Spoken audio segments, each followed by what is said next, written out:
mais force de l'ordre dañoo bloqué woon koñ bi kenn du dugg kenn du génn ba pour mënul woon génn ba finalement lañ ko mujjee bàyyi mu dem ci guddi gi noonu lañ ko yóbbu mais gis nañ nit ñi boobu ba léegi bàyyi ñu ko mu wéet benn yoon ci combat bi ndax am na ñoo xam ne fii la ñu fanaan sax ci buntu suma assistance bi am na ñoo xam ne bi ñu xëyee tamit fii la ñu yendu ndax nee nañ du ñu dem tant que xamuñu état de santé Ousmane Sonko nan la demee donc mu nekk loo xam ne bàyyi ñu jël Mimi s'il vous plaît. Ah ouais, mais on est passé, voilà, nous enquérir de la situation de Ousmane Sonko, président de PASTEF, et puis lui apporter notre compassion et lui souhaiter un très rapide rétablissement. Lolo donne tanki, voilà. Est-ce que vous l'avez vu? Voilà, mais on était juste passé. Voilà, l'essentiel c'est de venir lui transmettre nos vœux de rapide rétablissement. C'est surtout ça. Voilà.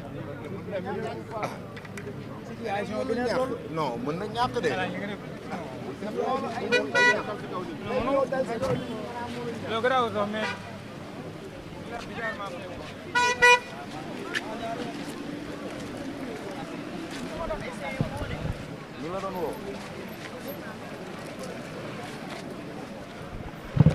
donc voilà mu ngi noonu gis ngeen Mimi Touré moom la ñu dékk suñuy micro mu joxe si ñaari kàddu rek nee na dafa ñëwoon daal di koy combattre xool bu baax nan la toogee donc mu ngi noonu comme ni ma wax boobu ba léegi ñu ngi leen di toppal internet yi lépp li nga xam ne rek mooy actualité lépp loo xam ne jot nañ ko fi am rek yaakaar naa ne dinañ leen ko jox ba mu mot sëkk donc ma leen di fàttali comme ni ma ko waxee.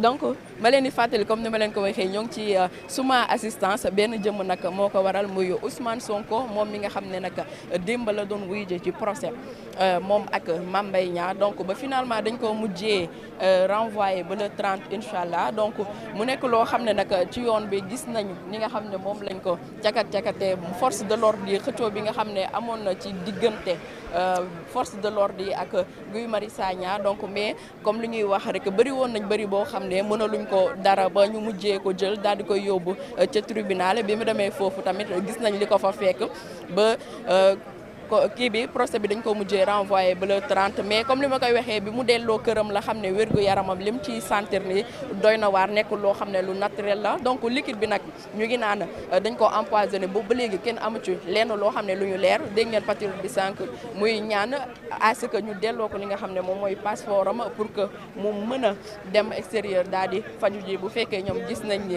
hôpital yi nekk fii mënuñu ko faj ñoom patriote yi instant bi loolu la ñuy ñaan ba pare di ñaawlu jëf ji nga xam ne rek force de l'ordre yi def nañ ko et que ñu ngi ne état la ñuy tenir responsable lenn loo xam ne rek dal na Ousmane Sonko donc ñoom la ñuy tenir responsable donc bi ñu fàttali ko Ousmane Sonko conférence de presse bi mu koy def le 14 bi le 14 le 15 ak le 16 donc mu mel ni benn ultimatum la ndax mu ngi doon xamle ne leen doo leen ma utal yoon bi nga xam ne rek moom lay jaar mais force de l'ordre yi ñoom dañoo def après li nga xam ne moom lañ leen di sant ñoom nag gis nañ xëccoo bi nga xam ne amoon na foofu noonu ci cité kër góor gi déjà rek bloqué nañ foofu kenn mënul dem kenn mënul dikk bu ñu fàttali ko aussi tamit xëy na di yóbbu doomam pour que mu jàngi ñu tere ko ne du dem mënul génn mu nekk loo xam ne ay injustice boo xam ne askan bi gis nañ ni ñoom ñu ngi koy teg leader Pastef boobu di Ousmane Sonko parce que citoyen la comme ñëpp amuñu droit di ko utal li nga xam ne moom mooy yoon dafa war a aw yoon bi nga boo xam ne moo ko neex jeunesse bi daal di koy gunge mu yegg ba fi nga xam ne mooy tribunal bi daal di wuyu ci jàmm donc ñu gis bëri gis ne lan moo tax Mame Mbaye Niang à chaque fois moom kenn du ko teg caméra wala kenn du ko utal yoon bi nga xam ne moom lay aw mais bu dee Ousmane Sonko la ñu koy utal yoon bi nga xam ne moom lay aw ba à chaque fois dëkk bi di yëngu boo seetloo nag avocat wam aussi tamit bi muy génn foofu noonu ca tribunal ba fauteuil roulant la daal di génnee ci fauteuil roulant la daal di génnee et ca xaaral ma dégg micro ñu daal di déglu kàddu yi nga xam ne génne na ko. Mais il se porte bien. Il restera sous traitement pendant 72 heures et dans les 72 heures, je crois que c'est pas facile pour un particulier de le voir. Et ça, c'est le docteur qui me l'a dit lui-même, qui est un Saloum comme moi, et un ami. Voilà. Mais il se porte bien quand même. Mais pour les autres, je crois que les autres leaders de l'opposition, je crois que l'organisation et le combat doivent continuer. Il est malade, mais il faut qu'on prenne le relais et qu'on continue à faire le combat parce qu'il n'est pas question de lâcher prise. Il faut que Macky Sall sache que le Sénégal ne lui appartient pas et que Sonko doit être candidat aux prochaines élections présidentielles. Et ça, c'est pas négociable. Lui, il ne doit pas participer. C'est lui qui a fait la Constitution. Et il a dit dans la Constitution que personne ne peut faire plus de 2 mandats. 2 mandats successifs, on ne peut pas aller au-delà. Et lui-même, il l'a répété partout. Madior et tous les ténors, à l'époque de son parti, l'ont répété. Il n'est pas question qu'on revienne là-dessus. Macky Sall doit savoir que les Sénégalais, dans leur immense majorité, ne peuvent pas admettre qu'il se représente, ne peuvent pas accepter qu'il soit président au-delà de février 2024. Ce n'est pas possible. On en a assez. Et avec ça, il n'y a plus d'espoir. Les gosses que nous avons vus lorsqu'on a organisé le meeting, des gosses sont venus me voir. Ils m'ont dit, doyen Goumbele, regarde-nous. Mais on est des morts vivants. Ils n'ont pas d'espoir. Leur seul espoir, c'est Sonko. Et ils n'accepteront pas que Sonko soit sacrifié. Ça, il faut que Macky Sall et son équipe le chassent. Il peut sortir des blindés, tout ce qu'il veut, des canons, tout. Les gens ne le laisseront pas faire. Cependant, nous ne sommes pas pour la violence. Parce que la violence n'arrange personne. Et que les Sénégalais aussi ne veulent pas la violence. Parce que la plupart des Sénégalais, c'est des gens qui vivent du jour au jour. Quand le pays est bloqué 24 heures seulement de temps, ils souffrent. Donc personne n'aime la violence. Mais cependant, Macky Sall est en train d'imposer la violence à l'opposition. Et ça, les Sénégalais ne peuvent pas l'accepter. Et avec sa méthode, ses méthodes actuelles, il renforce l'opposition. Il renforce l'opposition parce qu'il crée des mécontents qui vont encore continuer à se mettre avec Sonko, derrière Sonko. C'est ça qu'il doit comprendre. Et nous allons nous battre derrière Sonko et nous lui souhaitons un prompt rétablissement et nous continuons le combat d'une façon pacifique derrière les autres leaders de l'opposition qui sont là. Alors,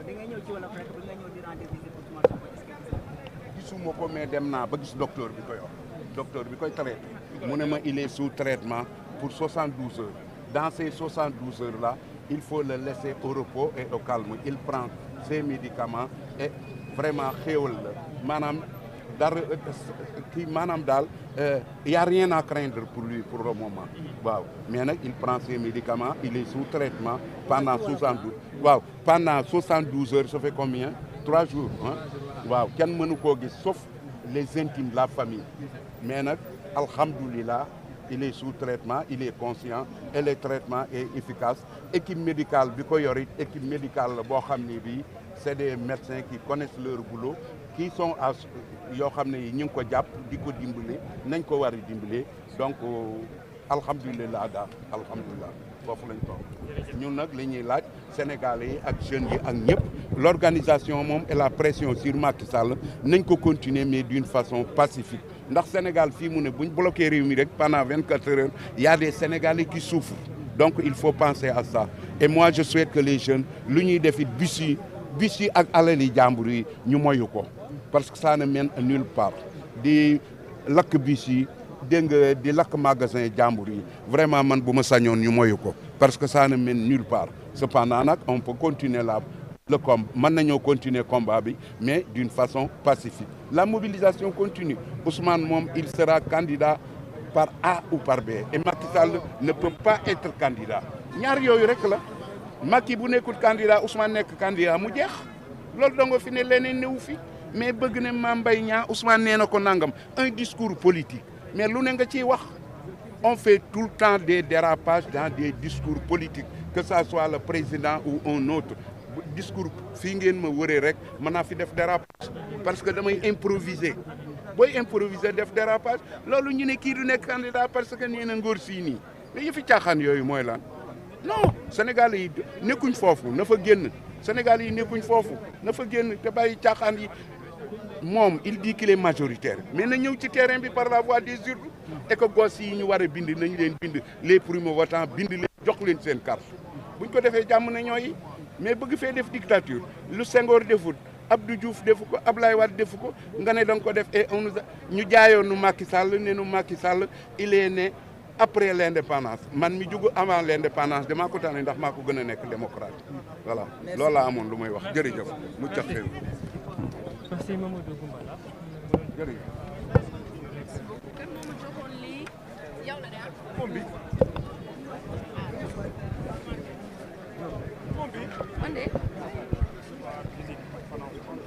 Ya, muy bien.